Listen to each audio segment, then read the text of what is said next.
Alô, alô, minha companheira, meu companheiro, companheira. Estamos começando mais um podcast das estrelas e, como eu sempre falo para vocês, aqui são estrelas de todas as áreas. Hoje estou recebendo um filósofo, escritor maravilhoso que eu já tive a honra de conhecer há algum tempo. Estou revendo com muito prazer.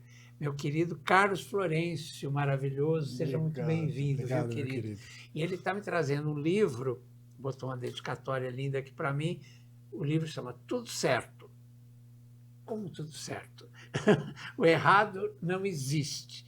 Uma nova visão sobre a realidade que revela a origem do conflito, liberta o amor e propõe integrar a humanidade. Bom, é tudo que a gente está precisando, né? Então, vamos prestar atenção. Bem-vindo ao mundo do tudo certo, ele diz aqui, né? Primeiro eu quero saber a tua formação, Carlos. Você é filósofo? Isso, eu sou catarinense de nascimento, vamos começar do Ah, princípio, né? maravilha, já. Saí lá de uma cidade do interior de Santa Catarina, Que, fui para Porto Alegre, que de Porto cidade? Araranguá, eu nasci em Araranguá. Tá, Uma ok. cidade dos meus avós, da minha família, Ah, né, e mais do interior, litorânea, no caso, a cidade. E aí de lá eu fui para Porto Alegre. Porto Alegre, Porto tá. Alegre eu fiquei até 1986, aí eu fui para Londres. Ah, Aí em Londres, onde eu concluí o meu trabalho dentro da área terapêutica, foi sim, de psicossíntese, do Roberto Assagioli, que é um pós-Jung, tá. que eu me identifiquei mais com ele por conta dele acreditar mais na espiritualidade como uma via de um autoconhecimento e falar sobre a essência, que tinha muito a ver já com a minha teoria que eu já estava construindo. Eu era muito novo na Sim, altura, né? Mas eu sempre fui um pouco precoce, né, nas sim, coisas. E aí eu fiz a minha formação de psicossíntese, fiz também um bacharelado em artes, porque eu sempre gostei de escrever e de arte e sim. de terapia. Acabei fazendo tudo isso, fiquei até 1990. Aí eu vim para o Brasil, foi na época que eu achei que o Brasil estava muito sombrio naquela altura, eu não Ah, consegui ficar aqui, voltei. ah, Aí voltei e era para eu ter ido direto para Londres, mas o meu voo fez uma escala em Lisboa e aí eu resolvi, pura e simplesmente, descer em Lisboa e assim, ó, eu vou aproveitar, vou ficar um pouquinho aqui em Lisboa, né? Pegar um pouco de sol, porque Londres sempre era frio e nebuloso, né? ah. Era para ficar uma semana, depois voltei para Londres e acabei ficando de 1990 até 2000. Olha, nossa, bastante. É, Agora, a tua base, então, era a psicologia, a a linha psicossíntese, isso. Aí aí depois eu junguiana, né? fiz, o meu curso de filosofia. Aí me Ah, formei em filósofo, tá. né? E aí fiz filosofia, criei as minhas próprias metodologias Uhum. por conta de eu querer algo que fosse mais rápido, eficiente e eficaz. Certo. Porque a psicologia, para mim, ela tinha o seu valor, mas ela trabalhava em cima de tentar catalogar a pessoa, colocar a pessoa dentro de conceitos de certos pensadores, que seria Freud ou Lacan, Uhum. né, como por exemplo. E que basicamente esses Uhum. pensadores eram filósofos também, Sim, né, que depois se transformaram em terapeutas, sim. mas eram os questionadores da vida, como eu também era. Uhum. Então, a base da filosofia para mim era muito mais interessante do que propriamente eu tentar entender a via de vários pensadores que eram psicólogos no Aham. fundo, mas que eles vinham todos de uma origem filosófica. Tá. Então eu fui direto na base da raiz porque para mim era mais interessante Sim. para entender o sentido, a razão e o propósito da nossa vida, da nossa existência, por que estamos aqui, né? É o A ensaio filosofia filosófico. é o ensino do pensamento, vamos dizer assim. Ensina a É, pensar, vamos, né? a filosofia ela nasce quando você questiona a vida, né? Uhum. Quando você, todos nós temos o nosso ensaio Sim, filosófico, que num determinado momento da nossa vida a gente questiona qual é o sentido, mas o que é que eu estou fazendo aqui, mas o que é a vida e tal. Esse é o nosso sim, ensaio sim, filosófico. sim. Então todos nós fazemos. E foi assim que todos os filósofos começaram a ser filósofos, Sim. né? E a partir tentando entender o porquê que certos comportamentos e atitudes formatavam, limitavam e condicionavam as pessoas, que surgiu as terapias, a psicoterapia e não só, né, a psicologia, que vem de uma vertente de um questionamento também. Sim. Aí eu fiz uma pesquisa muito grande, me dediquei à área do inconsciente, fiz um trabalho pós-Freud, né? Porque Freud foi até o inconsciente. Eu resolvi entender um pouco mais sobre esse inconsciente, porque para mim era dali que vinha todo o mal da pessoa. Aí eu me tornei especialista, né, Leão, no mal. Por quê? Porque eu sou terapeuta, eu trabalho com o mal das pessoas. Sim. Né? Então, se eu trabalho com o mal das pessoas, eu tenho que entender como esse mal articula, como ele trabalha, como ele se movimenta, né?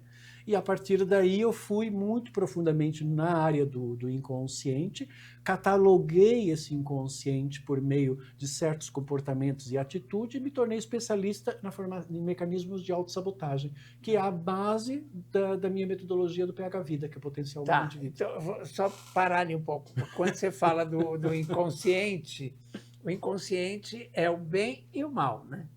Agora, você se especializou em entender o mal, é isso? O inconsciente é a verdade da pessoa. Tá. E consciência é o que ela percebeu da verdade dela e da própria realidade. E a partir daí ela desperta a consciência. Tá. Por exemplo, você vive a vida, você está ali. Quando você questiona a vida, quando você percebe a existência, isso é chamado Freud, de pré-consciência. Tá. A partir daí, você percebe qual é o sentido, a razão e o propósito, para que serve, qual é a utilidade daquilo. Aí você transita para a consciência.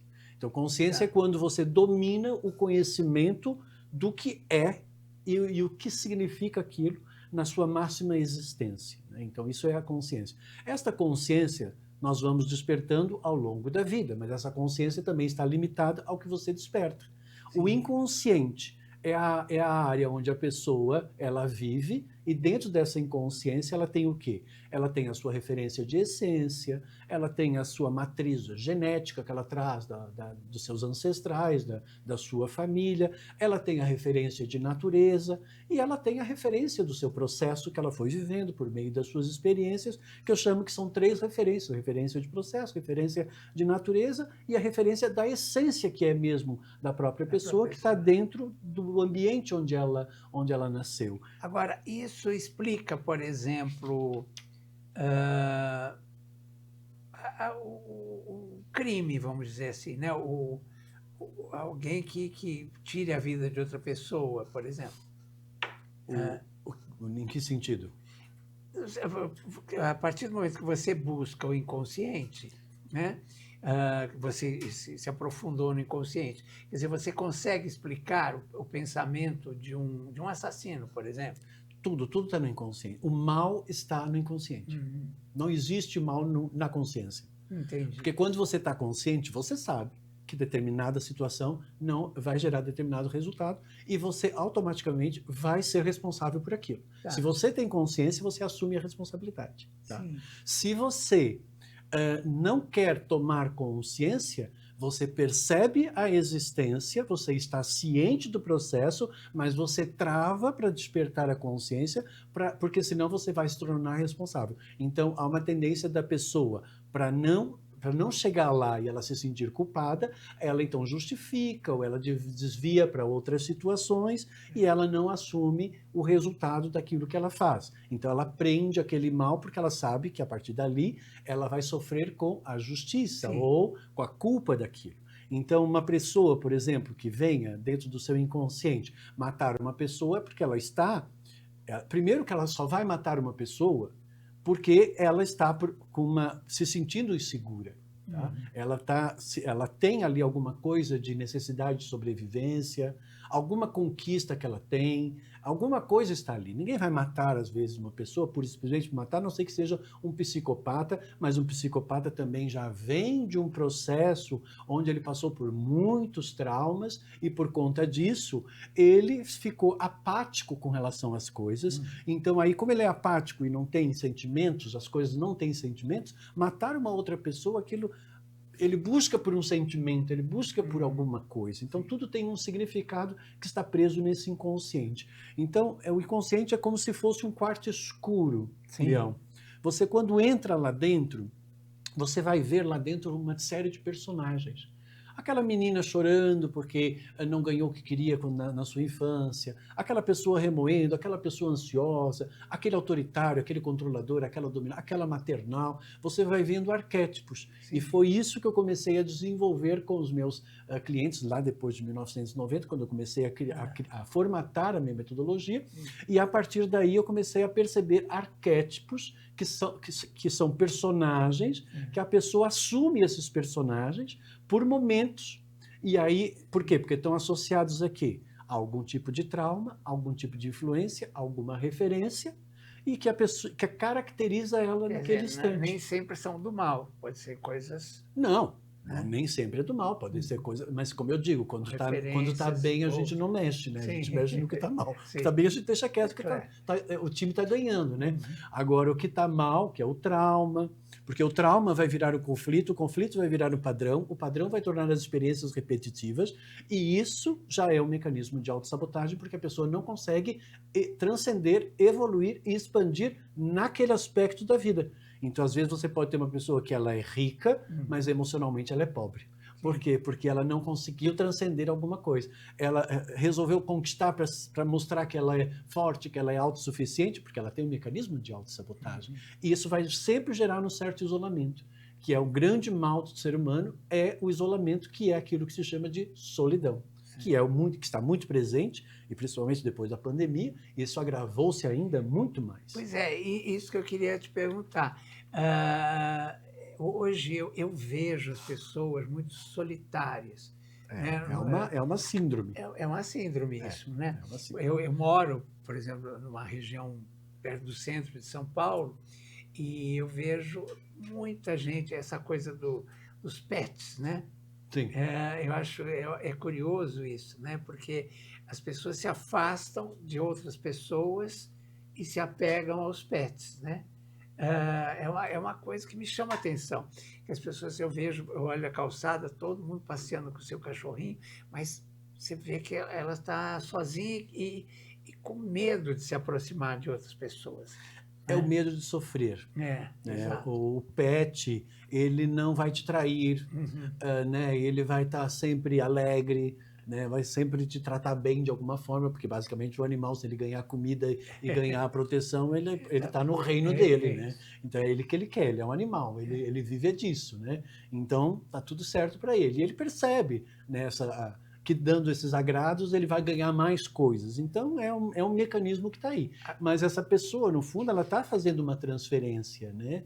Ela é uma pessoa carente, é uma pessoa fechada no seu mundo, ela tem vazio emocional, e às vezes ela tem medo, ela se magoou, se decepcionou, se frustrou, já não vou mais, deixa eu ficar aqui fechada no meu mundo, pelo menos eu não sofro. Então, por uma questão de sobrevivência, as pessoas às vezes escolhem estar sozinhas para justamente não sofrer. É um sofrimento, né?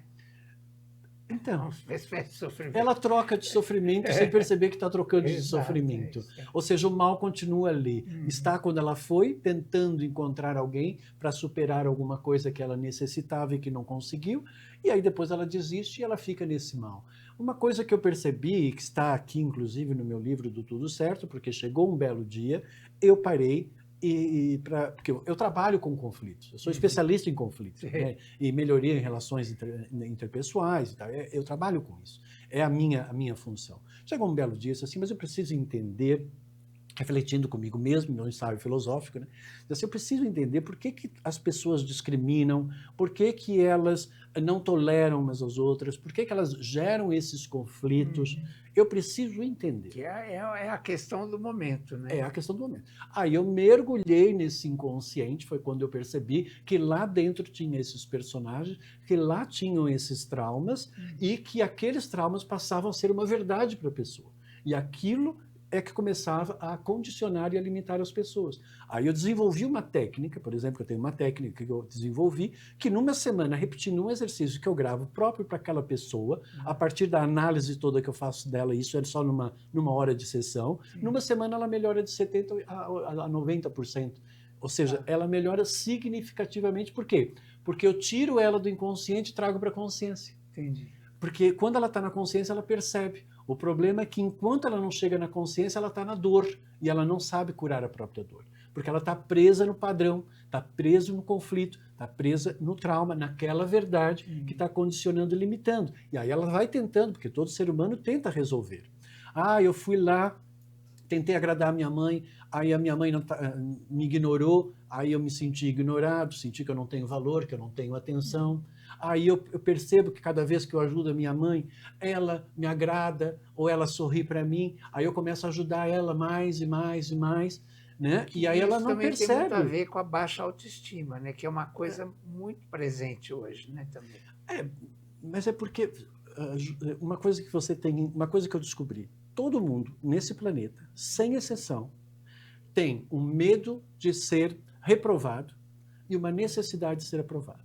As pessoas estão o tempo todo tentando ser aprovada pelos outros e têm medo de ser aprovada pelos outros. Bem, agora, se você vive numa sociedade, imagine que você vive numa sociedade onde todo mundo tem medo de ser reprovado e todo mundo quer ser aprovado. Já começa na escola, se você for um bom aluno, você vai ser aprovado. Se você corresponder àquilo que seu pai quer, você vai ser aprovado. Se você ousar ser diferente, você vai ser reprovado.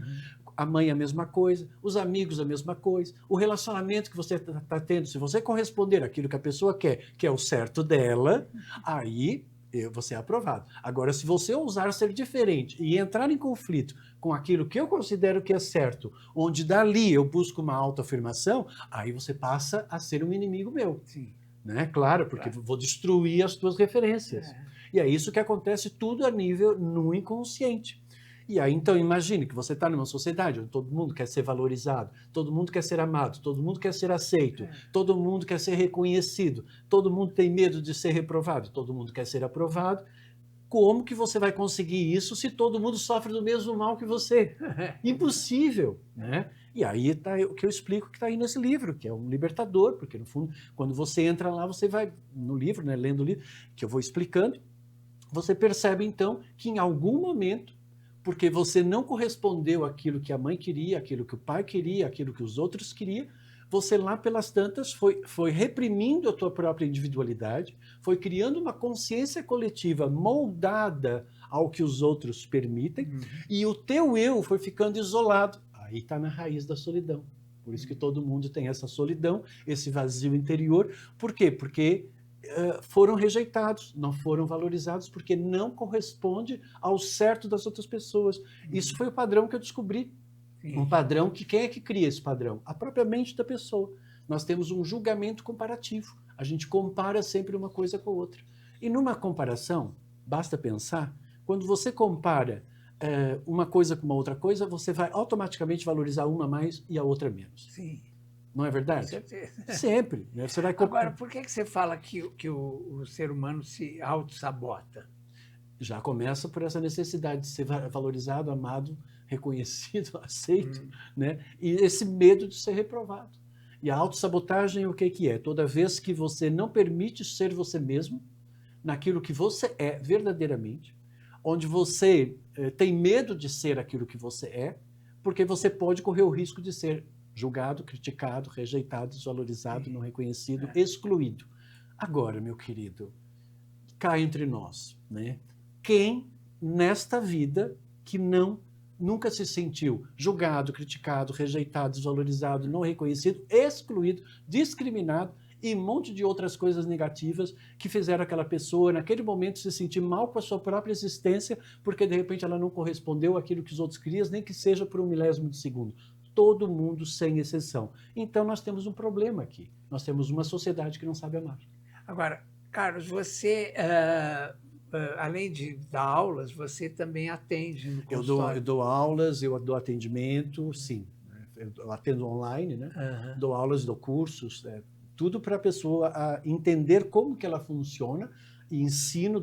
Eu sou mentor de potencial humano. Certo. Portanto, eu sou professor, eu sou instrutor e eu sou terapeuta. Eu ajudo no processo de cura, de transformação, dou instruções para que a pessoa saiba lidar com as coisas e não crie dependência de mim, porque eu não quero ninguém depender de mim, porque eu sou a favor da liberdade, né? Adoro a liberdade, e dou ferramentas para que a pessoa possa lidar com as situações da vida e ensino a pessoa, porque eu sou professor, e eu dou os ensinamentos para que ela possa se conduzir.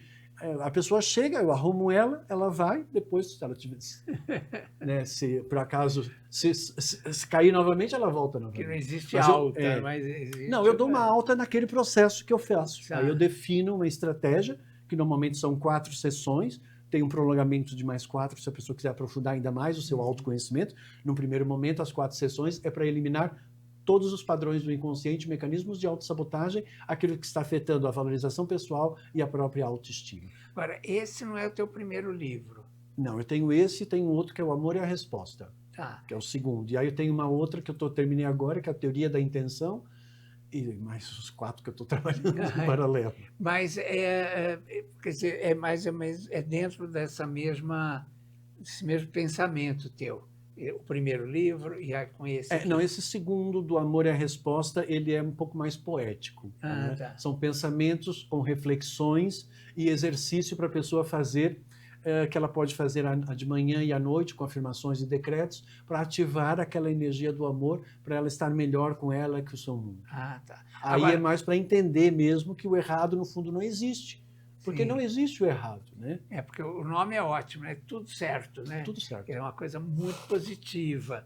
Agora, por que é tudo certo? Quer dizer, Porque não existe o errado para o universo, não existe o errado na natureza. O que é o errado?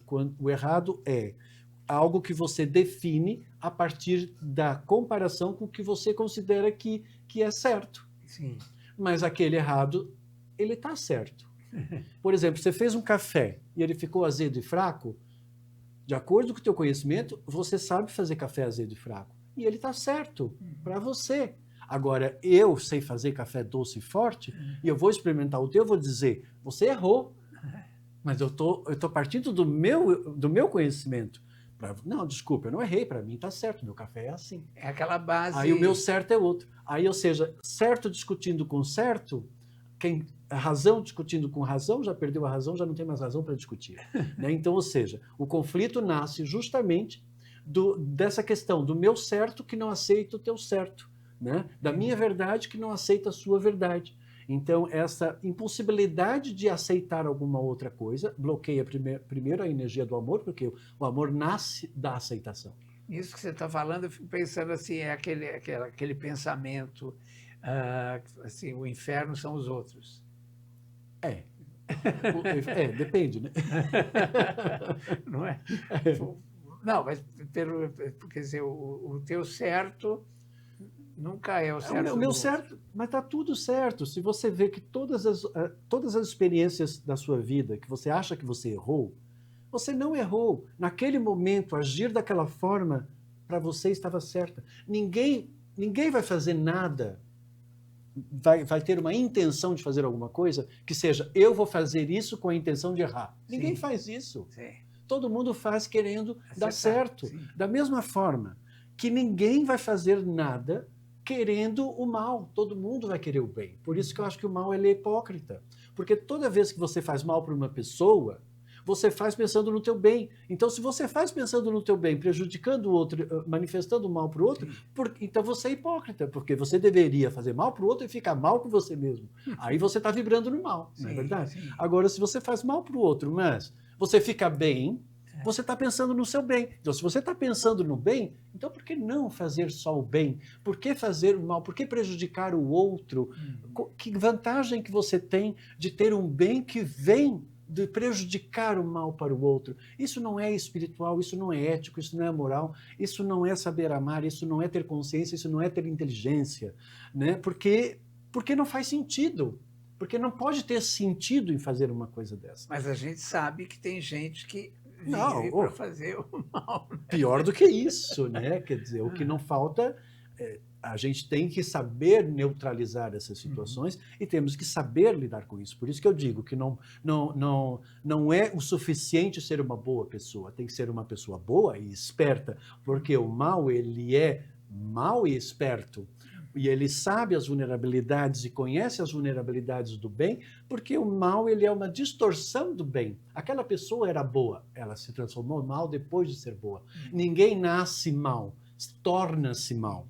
né? De acordo com as circunstâncias, experiências que aquela pessoa viveu. A matriz dela é sempre do bem. Só que, infelizmente, ela sofreu um assédio moral, sei lá, teve alguma questão sexual que ela passou, uma violência, foi ridicularizada, passou por um bullying. A partir daí, ela se fechou no seu mundo. Mas aí, ela pode ser mal só porque ela sofreu alguma coisa, ou ela pode ser má por um exemplo mau que ela teve, por exemplo. É sempre pela influência de alguma coisa.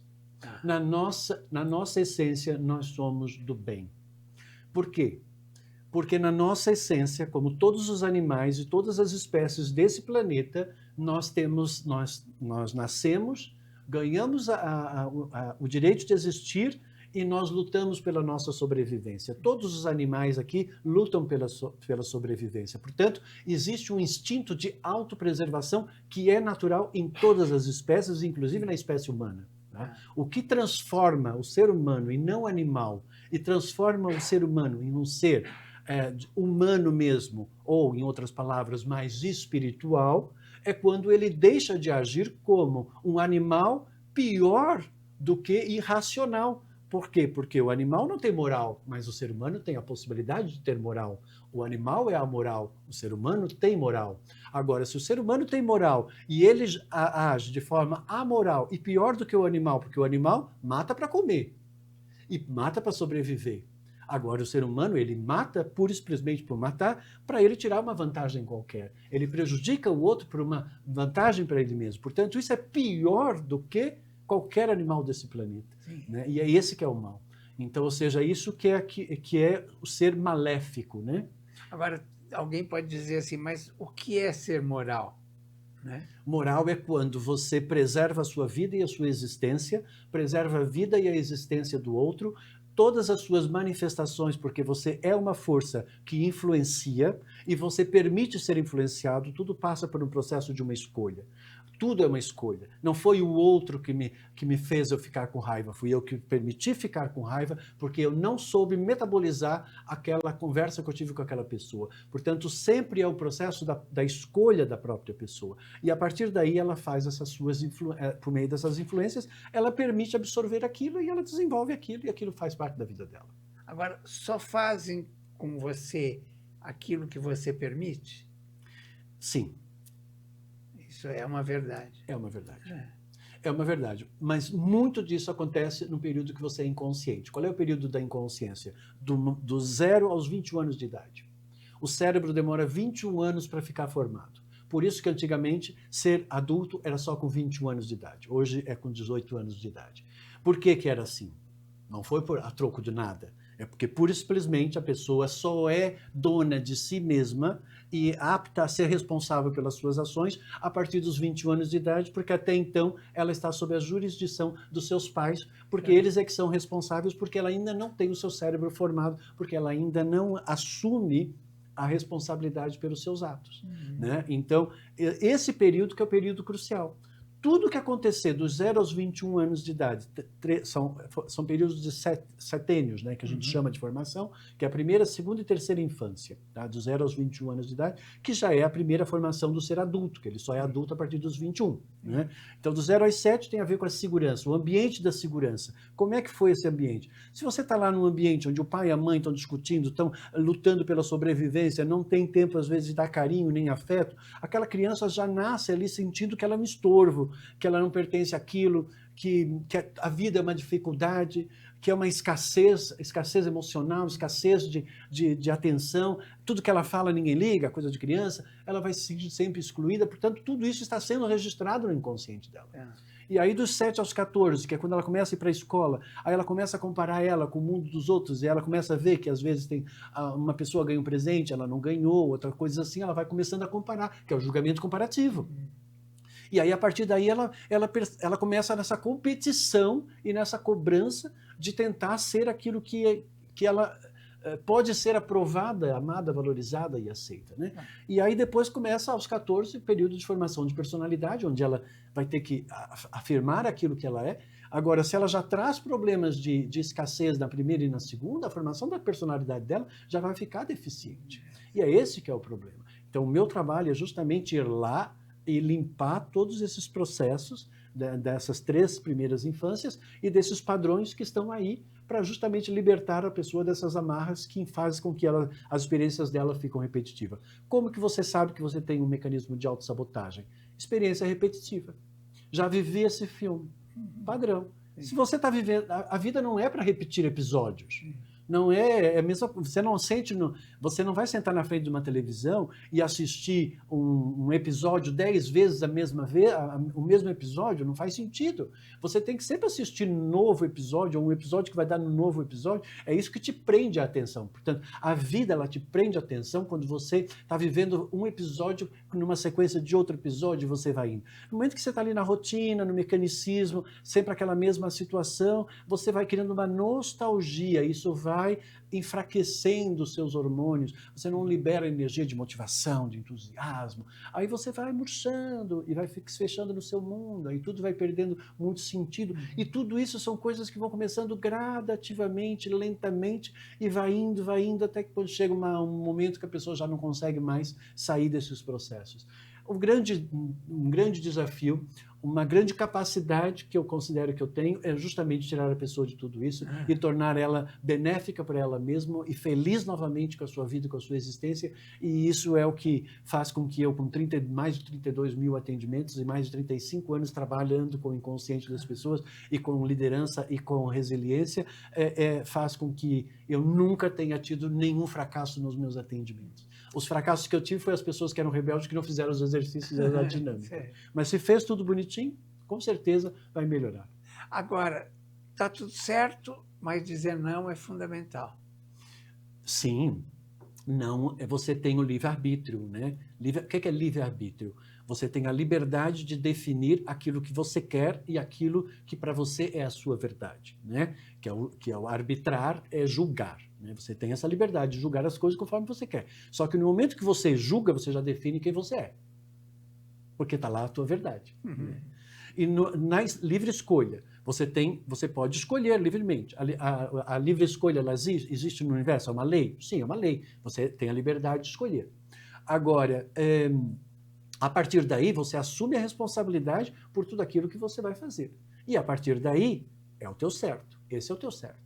E cada um vai ter o teu certo. Eu tenho o meu certo, você tem o teu certo. Eu tenho a minha verdade, você tem a sua verdade. Eu vou encontrar pessoas que elas vão corresponder àquilo que eu sou por similaridade de aspecto. Eu nunca vou encontrar ninguém, e isso é fato, quem está aqui nos ouvindo vai concordar comigo, manda mensagem aí. Nunca encontrei ninguém que é exatamente igual a mim. Eu nunca encontrei. Você encontrou? Não, e nem vai. Porque você vai encontrar pessoa que gosta da mesma novela, do mesmo passeio, do mesmo tipo de livro. E aí você vai lembrar dela para você ir num teatro, para você ir num passeio, porque ela tem similaridade de aspecto. Mas vai chegar um momento que você sempre vai ter que estar só com você. Aprender a estar com você e estar bem com você, isso é um grande desafio para muitas pessoas. Porque, basicamente, nós precisamos ser uno com nós mesmos. E aí nós estamos com o outro não para compensar os meus vazios existenciais. Eu não quero estar com uma pessoa para eu não me sentir solidão. Essa é a grande questão. Eu não quero estar com uma pessoa por dependência. Eu não quero estar com uma pessoa de forma egoísta, onde eu estou suprindo, através dela, algo que eu perdi em mim mesmo. Né? Entende ou não? Que é o que as pessoas fazem. Aí elas entram dentro de um casamento, mas que, no fundo, é um casamento deficiente. Né? Então, ou seja, elas tentam preencher os arquétipos que a sociedade implica, porque você sabe muito bem que antes dos anos 50, as pessoas elas tinham que entrar dentro dos arquétipos, tem que casar, tem que ter filho, tem que ter profissão, deve. Melhorou nas décadas 60 até aqui ou só modificou? Começou um processo de mudança, né, de gerações, né? Então, agora teve a geração Z, né, uma geração mais descompromissada com tudo, né? E aí Y, né, agora a alfa, depois beta, e a sociedade, tudo isso está vindo com a tecnologia. Então, as pessoas estão vindo. Hoje, as pessoas elas não estão mais com o outro porque elas precisam se encaixar no conceito da sociedade. Eu estou com você por quê? Porque eu tenho empatia. Porque estar com você é muito legal. Aí eu resolvi, escolhi estar com você por quê? Porque nós vamos nos envolver por alegria, sexualmente a coisa vai ser legal, nós vamos dar prazer um para o outro, nós vamos fazer coisas alegres, vamos degustar coisas da vida, vamos nos divertir com a vida, vamos nos relacionar amorosamente, eu aceito você, você aceita eu como eu sou, vamos estabelecer uma relação por meio de uma aceitação, e isso vai fazer com que a gente consiga unir, integrar, e aí nós vamos casar a nossa energia. O problema é que as pessoas querem casar antes de saber se envolver, se relacionar, unir e integrar. Aí ela casou, aí depois ela entra dentro da mesma casa, mas ela não consegue se envolver com a pessoa, não se relaciona, não une, não integra, não casa vibracionalmente com a pessoa. Ela casa no papel, mas não vibracionalmente. O que eu tenho encontrado, Leão, de pessoas que vêm fazer consulta comigo, teve uma senhora que foi um caso muito interessante, que ela disse, minha amiga fez uma consulta com você, ela está maravilhosa, ela fez o tratamento, ela está fantástica, eu também quero ficar assim, Dercy Gonçalves também vi que fez o tratamento com você, que ficou ótimo, não sei o quê. Eu também quero ficar assim porque eu quero me separar do meu marido. Aí eu disse assim, mas você quer ficar bem para separar do seu marido? Eu pensei que você queria ficar bem para ficar bem com você. Né? Aí eu disse, não, também, Carlos Lourenço, mas eu preciso me fortalecer, tá bem comigo para poder me separar do meu marido. Aí eu peguei e disse assim, e se eu disser para você que você não está casada com o seu marido? Não, como assim não estou casada? Estou casada há quase 40 e poucos anos, tenho netos e tudo, filhos. Aí disse assim, vamos fazer o seguinte, eu vou provar para você que você não está casado. Depois disso, eu vou te ensinar a casar. Depois disso, se você quiser se separar, aí eu te ajudo a você se separar.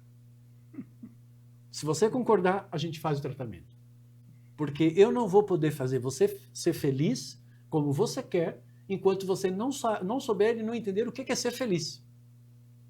Que é saber realmente se relacionar com a verdade, e não com aquilo que você quer que os outros sejam. Aí, ou seja, eu fiz ela perceber que realmente ela não estava casada com o homem, porque ela casou com uma ideia, depois ela percebeu que o homem não se encaixou nessa ideia, aí ela foi achando que estava alguma coisa estranha, começou a querer cobrar essa pessoa, lá pelas tantas foi se fechando, depois começou a ficar agressiva, aí cada um se fechou no seu mundo, que é o que acontece, né? E aí já não conversam mais, sentam na mesma mesa, mas é aquela coisa toda robótica. E aí ela disse assim, eu quero separar, porque eu não quero estar aqui, porque eu não estou feliz, porque é que eu estou fazendo aqui? Mas de fato ela percebeu que ela não tinha casado. E aí eu disse assim para ela, agora você já percebeu que de repente você nunca agradeceu essa pessoa? Você nunca valorizou essa pessoa? Você não sabe quem ela é, o que é que ela gosta? Você não fez isso. Então eu acho que você tem que ir lá e pedir perdão porque você nunca amou, valorizou e aceitou essa pessoa, que até hoje está com você, que até hoje te deu proteção e segurança, que até hoje te acolheu em todos os momentos que você precisou, porque ela está com você até hoje e ela não desistiu de você, e você está querendo desistir dela, e você não está sabendo valorizar isso. E aí ela entendeu. E aí, separaram? Não. Está casada, está viajando. Vira e mexe, ela me manda uma foto. Agora estou viajando com meu marido. Agora sim, porque ela entendeu que realmente ela casou com uma ideia e ela tinha que desistir daquela ideia. Porque às vezes as pessoas criam, eu quero um homem assim, assim, assim, assim. Eu quero uma mulher assim, assim, assim. Idealiza. Né? Aí quando encontra uma pessoa, ela acha que aquela pessoa vai se encaixar naquilo, como se fosse um tricô. Agora você tem que entrar no meu tricô, né? Se você não entrar... Mas às vezes o cara não tem, ele tem braço curto. Né? É o jeito da pessoa, é a forma da pessoa. A gente tem que aceitar as pessoas como elas são. Se ela não corresponde ao que você quer, você tem que dizer muito obrigado, segue, e eu sigo. Agora eu não posso querer transformar a pessoa, porque você escolhe às vezes estar com uma pessoa porque você quer resolver a sua solidão. Aí achou a pessoa, tá bem, você não está mais sozinho. Aí depois que você resolveu a sua solidão, você para e pensa. Mas agora eu quero que essa pessoa me faça feliz. Mas você não pensou isso, que você queria resolver a solidão e ser feliz. Aí depois você quer uma segunda coisa, quer ser feliz. Mas aquela pessoa, talvez ela não fosse uma pessoa boa para te dar a felicidade, porque talvez ela fosse também uma pessoa carente. Aí nós temos dois carentes, nenhum dos dois sabe realmente contribuir um com o outro. E aí depois ela quer transformar aquela pessoa naquilo que agora é uma segunda necessidade dela, depois que ela supriu uma primeira necessidade. E às vezes não é possível, porque às vezes a pessoa não tem aquela habilidade e ela não corresponde àquilo, ela correspondeu à sua primeira intenção. Ela pode não corresponder às outras intenções que só surgiram depois que você resolveu a sua primeira intenção, Sim. que foi o motivo pelo qual fez você escolhê-la. Né? Com certeza. Então, aí depende muito aqui, né? Então, é isso que eu acho que é lindo na vida. Agora, isso tudo está aqui no seu livro? Tem bastante historinha, Tem bastante. bastante. Dá para Com você... exemplos, com tudo? Com exemplos, algumas histórias e muitas explicações de que realmente está tudo certo, que o errado não existe, porque eu também resolvi, dentro desse livro, ir na origem da discriminação, da intolerância. Por que as pessoas não toleram uma pessoa porque tem uma sexualidade XYZ ou tem uma cor XYZ? Aí eu percebi que realmente as pessoas... elas não nascem assim. Quando a gente é criança, a gente aceita todo mundo exatamente como é. A gente brinca com todo mundo, tá tudo certo. A gente não faz distinção se é pobre ou se é rico, se é feio, não sei o quê. A gente olha para uma pessoa que é aleijada, a gente não julga. A gente faz silêncio. Porque a gente não tem poluição. A gente não tem poluição de definição na nossa cabeça. Então, eu vejo muito assim, às vezes eu paro e olho assim, as crianças, né? Eu gosto muito de olhar as crianças. Aí a criança está ali e de repente passa uma criança numa cadeira de roda. Aí a criança para, ela só olha, ela não julga, porque ela não tem capacidade de julgar, porque ela não tem conhecimento para poder julgar. Ela só para, ela percebe que é diferente, mas ela não diz, ai, coitada, tadinha. Não tem isso. Ela faz silêncio. Isso é muito evoluído. E por que e a pessoa perde isso? Pois é, por que a gente perde? Por causa do sistema, da forma da nossa mente de catalogar as coisas. Porque eu preciso definir que isso é uma xícara. Entendi. E que uma xícara, sim, é que é certo. Agora, se eu te mostrar aqui uma xícara de uma outra forma, que não corresponde a isso, se você for um artista flexível, você vai dizer, nossa, que xícara maravilhosa. Ah, não, isso não é xícara, essa xícara não presta. Como não presta? Ela também não serve para colocar. Por que algumas pessoas são mais abertas e outras não? Porque ela já vem de um processo onde ela tinha um pai que era radical, de uma mãe que também era radical, de uma avó, de um vô. Elas trazem uma genética essas situações. Aí agora, se você já nasceu numa família um pouco mais hippie, mais flower power generation e tal, aí já é diferente, né? Então, que é lá as pessoas que nasceram mais nos anos 60 e 70, que teve toda aquela questão da liberdade. Hoje nós estamos vivendo uma liberdade, hoje tudo é possível. Você diria que o mundo está melhor? Depende do seu ponto de vista. Depende do seu ponto de vista, né? Não é uma questão de estar melhor. Ele está mais aprimorado ou mais aperfeiçoado. Eu não gosto muito da palavra melhor, porque quando a gente fala melhor, a gente está partindo do princípio que está ruim. Sim. Né? Então, assim, está mais aperfeiçoado? Eu acho que nós aperfeiçoamos e nós aprimoramos muito tecnologicamente. Nós estamos vivendo um momento agora que fala assim, que mexe muito comigo isso. Fala assim, é do politicamente correto, né? E que as pessoas falam, isso é muito ruim, porque não se pode mais fazer humor, porque não se pode fazer isso, porque não se pode falar mais nada, é muito mimimi e não sei o quê. Mas eu sinto que é um movimento para, você falou, não é bom melhorar, mas para aperfeiçoar. Para aperfeiçoar, por quê? Porque o que acontece? Se você parar para ouvir, observe as pessoas, você vai lembrar de mim. Vai nos acontecimentos sociais, você começa a ouvir o que as pessoas estão falando. Elas estão, cada uma contando uma história. É uma competição de histórias.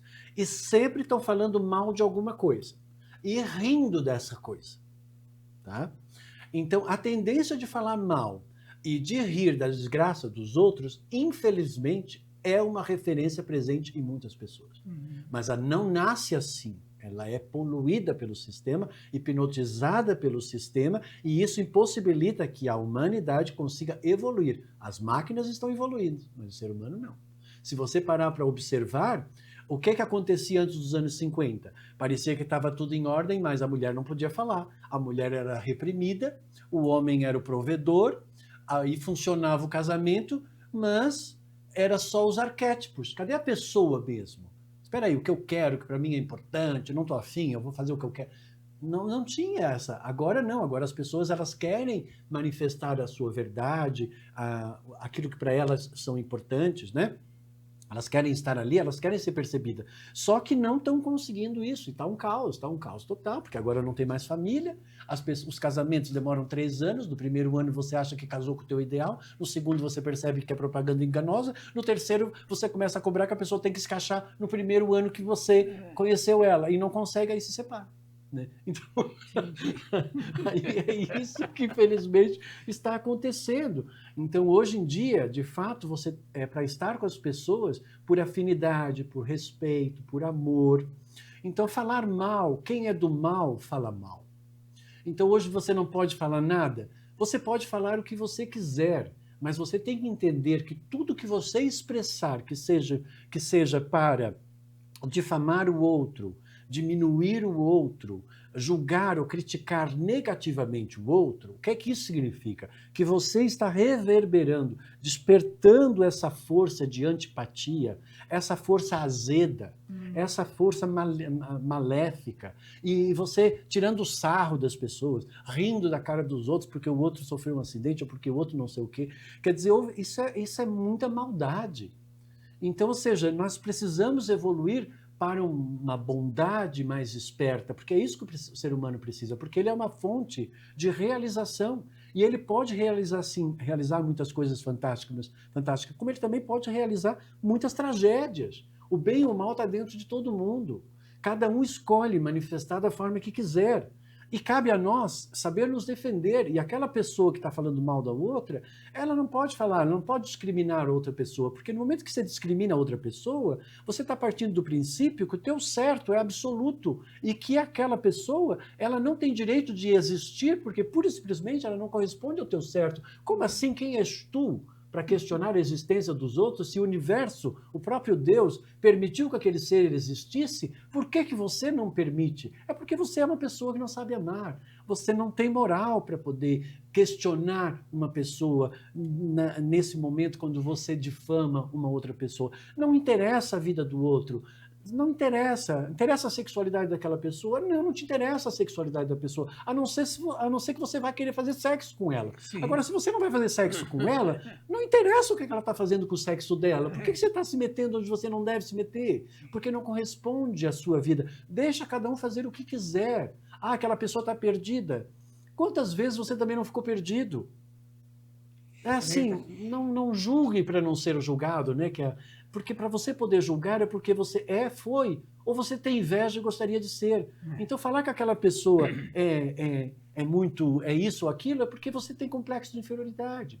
Por que você fala mal do outro? Porque o sucesso do outro te incomoda, a felicidade do outro te incomoda. Você tem que parar para observar se você não está utilizando disso para tentar diminuir o outro, para falsamente você tentar se sentir superior, porque você está se sentindo inferior. Sim. Então, infelizmente, o ser humano ele não tem um autoconhecimento para perceber o que é que ele desperta, o sentido disso, a projeção disso, e o quanto isso pode condicionar, limitar e atrapalhar o seu relacionamento saudável com o seu mundo, de desenvolver uma amorosidade, de estar em paz com ele mesmo e permitir fluir com as pessoas e perceber que cada pessoa tem uma história, cada pessoa tem uma jornada, né? Eu saio na vida, eu vou no supermercado, vou nos lugares, eu trato todo mundo como se fosse um irmão mesmo meu. É meu irmão? Não é meu irmão, mas assim, eu vejo o divino naquela pessoa. E é muito legal. Quando você trata muito bem as pessoas, é muito legal. E aí a gente vê as pessoas que, infelizmente, tratam mal as outras pessoas, se sentem no poder de poder tratar mal os outros, falar mal dos outros. A gente vê isso até na rede social, está cheio, né, desse tipo de coisa. Para mim é simples como isso. Quem é do mal, fala mal. Que prazer é esse, né?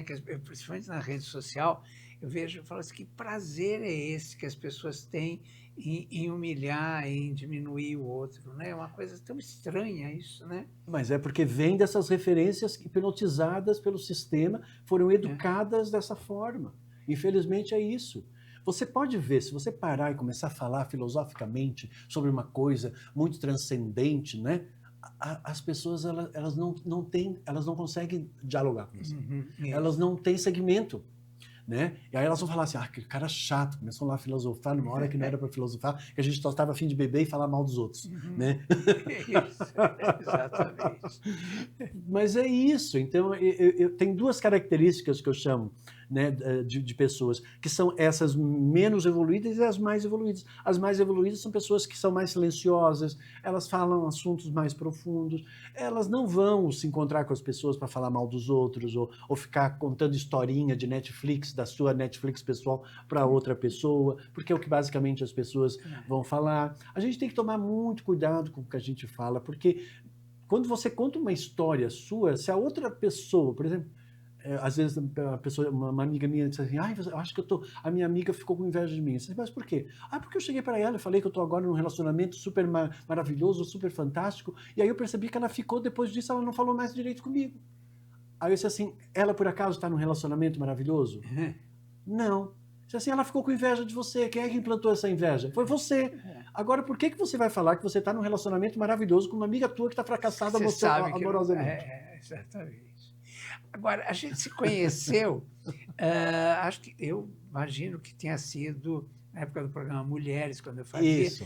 que você era terapeuta da Dercy. Da Dercy Gonçalves, eu ajudei muito ela para ela limpar aquelas questões da infância, fazer uma boa passagem, ela ficou calminha, ficou amorosa. É isso que eu ia falar, eu senti que ela foi tranquila, muito bem. Ela foi muito bem, aceitou. Você sabe que quando eu conheci a Dercy, até com a Nossa Senhora, ela brigava porque ela tinha ciúmes da Nossa Senhora, porque a filha dela gostava mais da Nossa Senhora do que dela. Ela achava isso.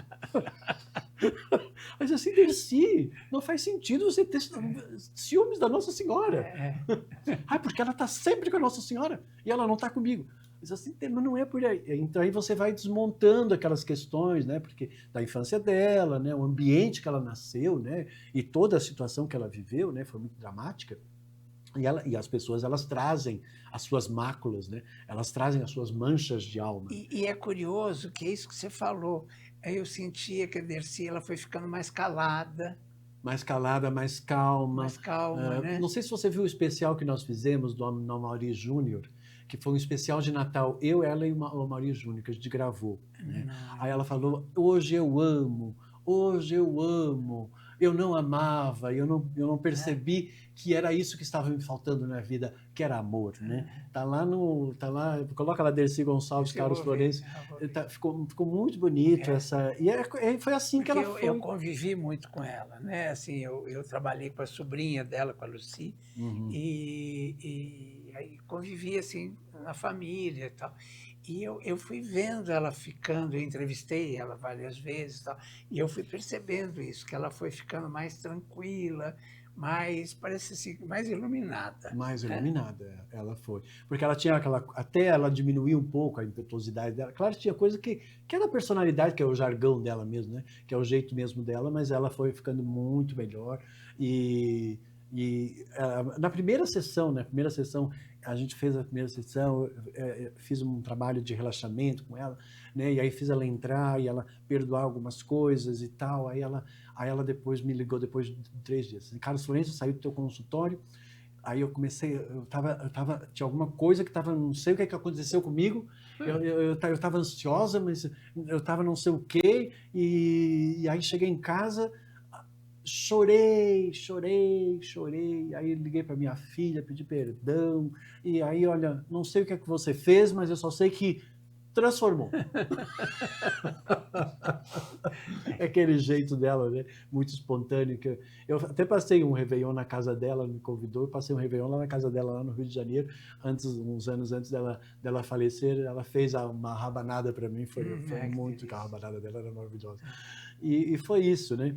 E é isso, eu acho que não importa, basta ser humano para você ter algum tipo de conflito, para você ter alguma situação, mas isso tudo está dentro de uma estrutura de uma sociedade. Então, quando você entende como é que isso funciona, como é que esse mal funciona, como é que você é uma força que está sempre escolhendo e despertando forças, e você aprende a controlar, que eu tenho umas ferramentas de autocontrole que são ótimas, que você aprende a neutralizar, faça uma leitura do inconsciente, cria um exercício para a pessoa Então, ajuda realmente a pessoa a começar a tomar posse, porque enquanto você está na inconsciência, você é dominado pelo processo. Sim.